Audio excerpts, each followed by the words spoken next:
અમદાવાદના છેવાડાના ગામ ગાંધીપરામાં છેલ્લા 6 વર્ષથી પીવાના પાણીની સમસ્યાથી લોકો પરેશાન છે. ભર ઉનાળે લોકોને પીવા માટે પાણી ન મળતા લોકોને વલખા મારવા પડે છે. 10 દિવસે એક વખત સ્થાનિકોને પાણી આપવામાં આવે છે. આ પાણી પૂરતું નથી. પાણી લેવા માટે સ્થાનિક મહિલાઓમાં પણ બબાલ થાય છે. ચોમાસાના શિયાળાના પાણી આવે, ઉનાળો બેસી જાય એટલે અમારે આજ ઉનાળામાં પાણી જ ન આવે. ખાલી માણસને પાણી પીવા ન મળે તો ઢોર ઢાંખર અમારા ગામના હોય તો ગામમાં હોય પાણી માણસોને પીવા નથી મળતું તો અમારે પીવા ઢોરના ક્યાં જ પાવું પાણી. અમારે પાણી આવું જોઈએ, અમે બીજું કાંઈ નથી કહેતા. તમને રેલી કાઢી બધા રજૂઆત અમે ઘણી વખત કરવી છે, પાણી જ ના આવતું ને કોઈ અમારું હા ભરતા જ નથી. કોઈ મત દેવાનું થાય તો 5-5 10 ગાડીઓ અંગોઠા મુકાવી અને પછી વ્યા જાય. પછી એક દી પાણી આવે, જે દી એમ થાય કે મત નું વાર છે તે દી પહેલા દી પાણી આવે તો મત લઈને વ્યા જાય. પણ હતા નથી, એ જ સમસ્યા અમારી. અને 10 દિવસે વારો આવે તો લોકો શું કરે?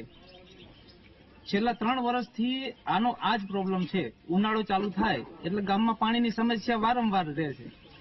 છેલ્લા 2 વર્ષથી તો અમે આપણા જે કેબિનેટ મંત્રી છે કુંવરજીભાઈ બાવળિયા સાહેબ, એમને પણ રજૂઆત કરેલી છે કે અમને પીવાના પાણીની લાઈન અલગથી આપો, તો પણ હજુ સુધી આના માટે કોઈ કાર્યવાહી નથી થઈ. એની કરતા લગભગ 10 દિવસ પછી વારો આવે છે પાણીનો.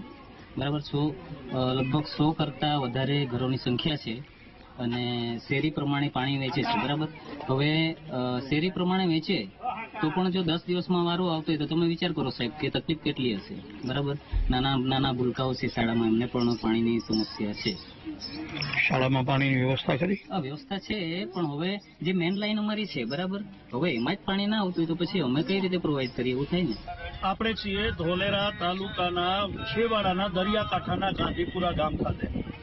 1200 લોકોની અંદાજે વસ્તી ધરાવતું આ ગામ હાલ પાણી માટે વલખા મારી રહ્યું છે.